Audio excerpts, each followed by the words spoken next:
Hi everyone, welcome back to day 4 of Christmas quilting and sewing in July. My name is Chris O'Neill. I'm so glad you're here. And today we're going to be making a small project. And I know this is something that everybody looks forward to because you want quick and easy and doable. So I am adding a whole bunch of these to this series just because I know it is something greatly needed. These are fantastic to make. They're so much fun. And you may have made them before or even have seen them before, but as with a lot of things, I'm going to put my own little spin on it. But first I should just show them to you, right? These are the folded coasters. These were popular a few years ago, but like I said, I'm going to put my own spin on them. You can use, if you want to, leftover 5-inch squares for these from the charm packs. We all have them. Or you can even take a whole charm pack and make these. You'll need 5 charms or 5-inch squares for each one. So what does that average out? So you can get 8 of these from one charm pack, right? If I'm doing the math right, with a little extra. 8 of these, so 2 sets if you want to give sets of 4, or just make a couple for yourself, whatever. And they're just a lot of fun. So here are mine that I made just practicing this, making sure that I remembered how to make them. You can see this one here and this one. See how they go together because they are from the same charm pack, but they're not identical? You can do that too. That's a lot of fun.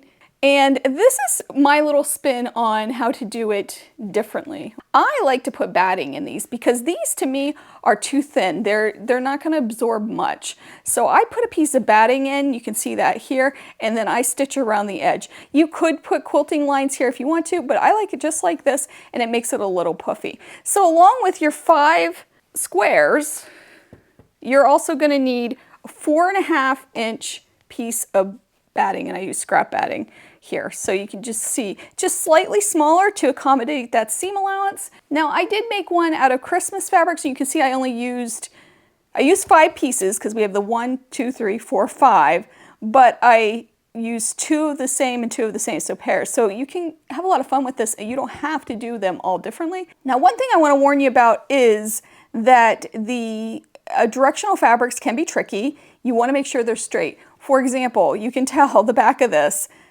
it isn't straight. This was a charm pack piece, so I don't know if it wasn't cut straight or if it was my fault. It might have been my fault. But either way, you do want to be aware of that when you're using any directional fabrics. All right, so let's make this. And to do this, we're going to use our 4 pieces. I have my set here. Hold on a sec. I already picked out my fabrics. So I have 4 of my 5-inch squares.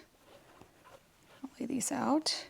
And I'm going to use this one for the backing, so I'm going to set this one aside.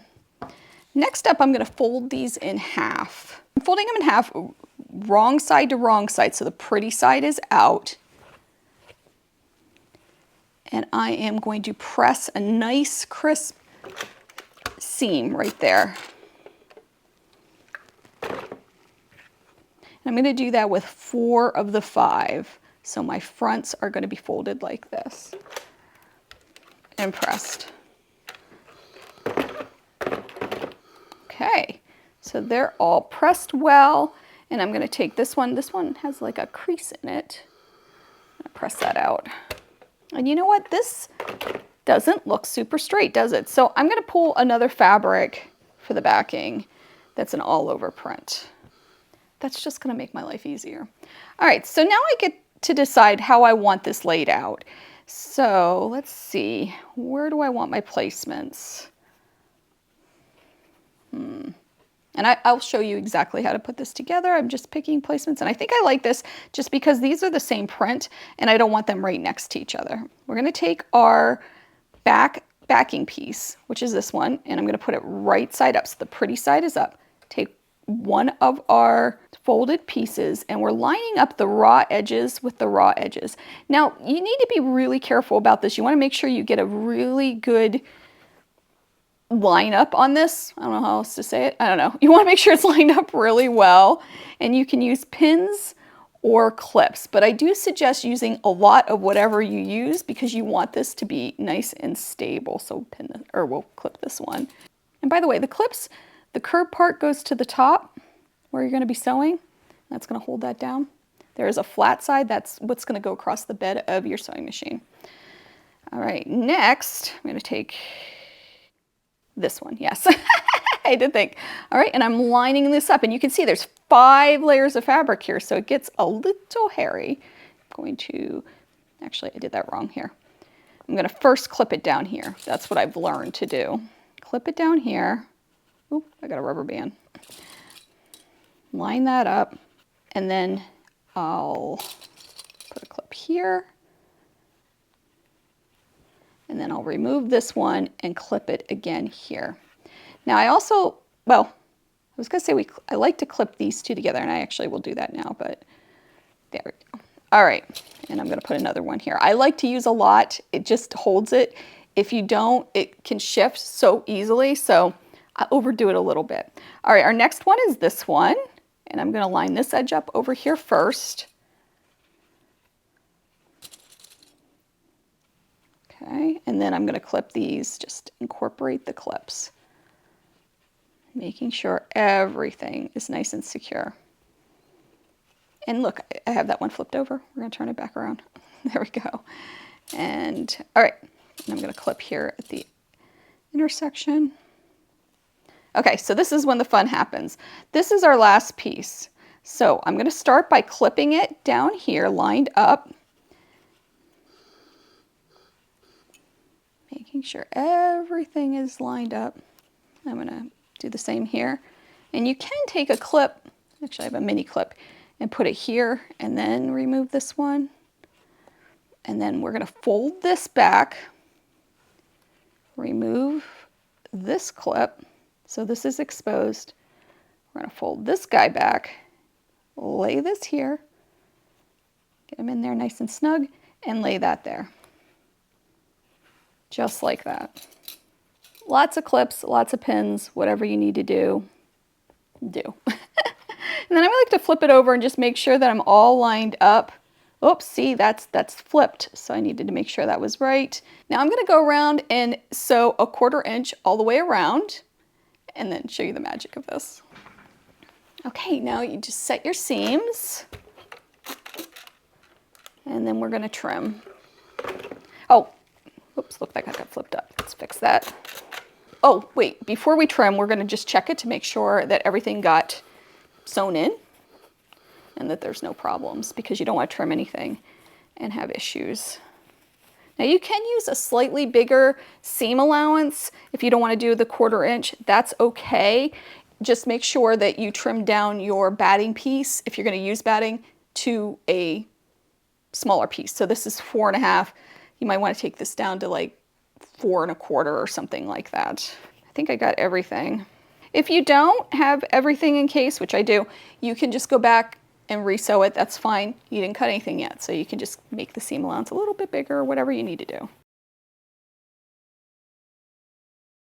I'm just gonna give that a press again. And then we're just gonna trim off those points. And then I like to just taper them in a little bit. You can also, I have a little nest of thread there. I didn't use a starter. Trim that up too. You just don't want to cut into your seams, of course. Okay, and then you can trim off some of this too if you want to.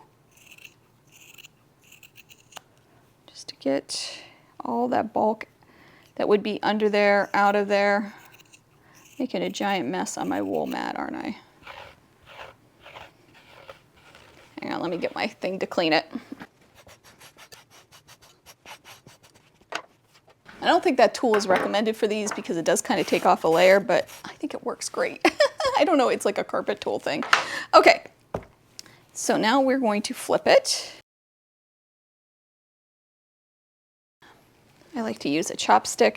Fun fact, I got this chopstick, or these chopsticks, I have two, of course, at, and when I was in high school, so almost probably 40 years ago in Chinatown, and I still have them. We took a trip to New York City when I was in high school through my school. It was a great time. And this was one of my souvenirs. I can't believe I still have them. Actually, if you know me, you know I still have them because I save everything. All right, there it is. Look at that. If you don't have a chopstick, you can just use a mechanical pencil without the lead out. You could use any kind of thing for a pointer. You can even use things that you can buy like this and just push it out. Look at how cute. Oh my goodness.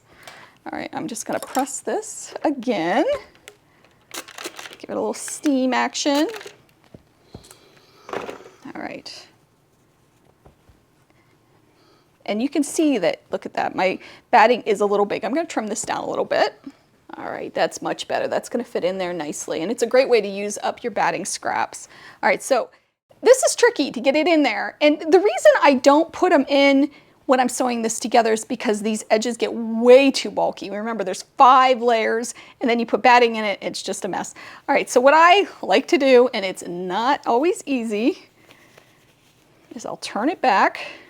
And then I like to just take, and see, you can see that's within the seam allowance, which is great. That's what we want. I'm gonna take this stuff. This is the 505 temporary adhesive, and I just put some on here. And I lay it like that. And that way it holds it while I turn it, because it can shift and lift and do all kinds of crazy stuff. And this washes out too if you wanted to wash it, but it's so light, nobody's gonna notice. It's not gonna be a big deal. And it doesn't gum up your machine, which I like too. And that just holds it in place while you flip it. But it does take some finagling, I'm not gonna lie. I just like to have a little bit more of something in there to absorb anything that might be on it. All right, where's my chopstick? It was just here. Let me show you another way. Here's a crochet hook. That's another way to push this out. You just don't want to push too hard. You don't want to push through, of course. And you want to make sure you're in between all those layers. Look at that, look how cute. Now you could leave it like this, or you can top stitch around the edges, and that just gives it a beautiful finish. Give it another press. Like that, and I'll show you the top stitched one so you can see. I just top stitched in a yellow thread right around that edge. If you wanted to, you could hand stitch this down too, or even use your machine to do it, or you can just leave it like this and call it a day. So these are great for craft fairs.